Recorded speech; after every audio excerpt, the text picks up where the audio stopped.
is a flourishing Pakistani restaurant that caters to thousands of tourists and locals. The owner has credited much of the restaurant's success to an enabling business environment. For instance, while his restaurant is regularly and rigorously inspected by government officials, there is no expectation of or demand for bribes. One wonders what motivates Austrian government functionaries to do their job effectively and honestly. Is there a lesson we could learn from international best practices? An institutional reforms cell, 2018 to 2021, with Dr. Ishrat Hussain at its helm examined this question. It noted that, besides law and order, the essential role of any government is to create an enabling environment for commerce and industry. This requires an efficient civil service, physical infrastructure and rule of law. The IRC observed that in Pakistan's case, the government is weak and expansive, cumbersome, centralized and inefficient. Greater devolution of power, authority and resources to grassroots levels of government also contributes to the provision of efficient public service delivery, provided there is, inter alia, a competent bureaucracy. China's stellar economic performance, for instance, is attributed to a meritocratic bureaucracy and focused leadership. In our case, the IRC noted that civil servants were badly motivated and unresponsive to public needs. It formulated proposals for reform, which were only partly implemented. Several other attempts to reform the civil services have suffered a similar fate. Committees and task forces are formed, reports are finalized, but not implemented. The last major civil service reform took place in 1973 when Zulfikar Ali Bhutto changed the categorization of civil servants from class I, II, III and IV to a new structure based on pay grades 1 to 22. The 1973 reforms sought to end the elite culture and false sense of superiority that civil servants seemed to have assumed. Elitist titles like the Civil Service of Pakistan were abolished, and instead, a common training program for 13 occupational groups was introduced.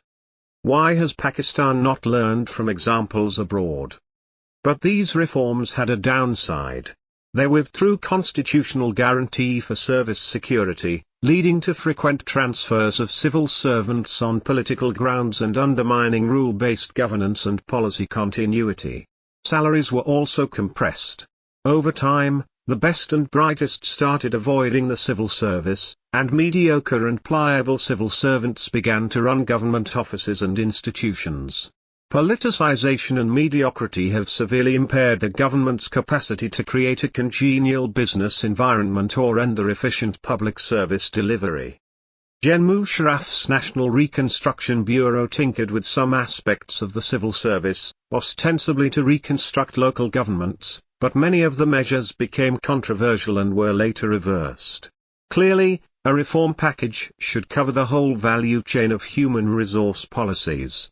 The IRC rightly observed that recruitment methods and intake had outlived their utility, specialization and technical expertise were marginalized, and performance had no link with remuneration. Internal accountability mechanisms had become weak.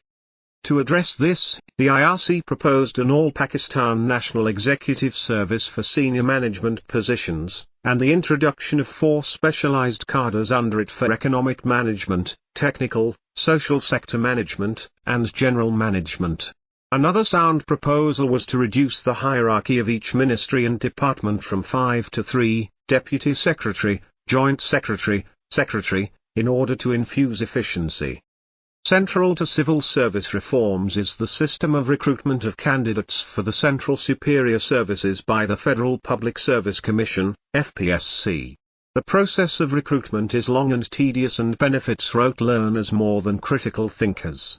In the CSS results for 2022, out of the 20,262 candidates who appeared in the written examination, only 393 passed. The FPSC should consider open, transparent, technology-based methods, which are now being applied across the world, to recruit civil servants who are critical thinkers, tech-savvy and can relate to the growing needs of the people. Alternatively, the system of centralized recruitment through FPSC should be done away with, leaving recruitment, performance evaluation and promotion to each service to encourage specialization and efficiency. An honest, competent and efficient bureaucracy is the steel structure that can help Pakistan secure a stable and prosperous future. Implementing civil service reforms should be a high priority if we want economic security and rule-based governance for our people. The writer is a former Foreign Secretary and author of Diplomatic Footprints. Published in Dawn, June 18, 2023.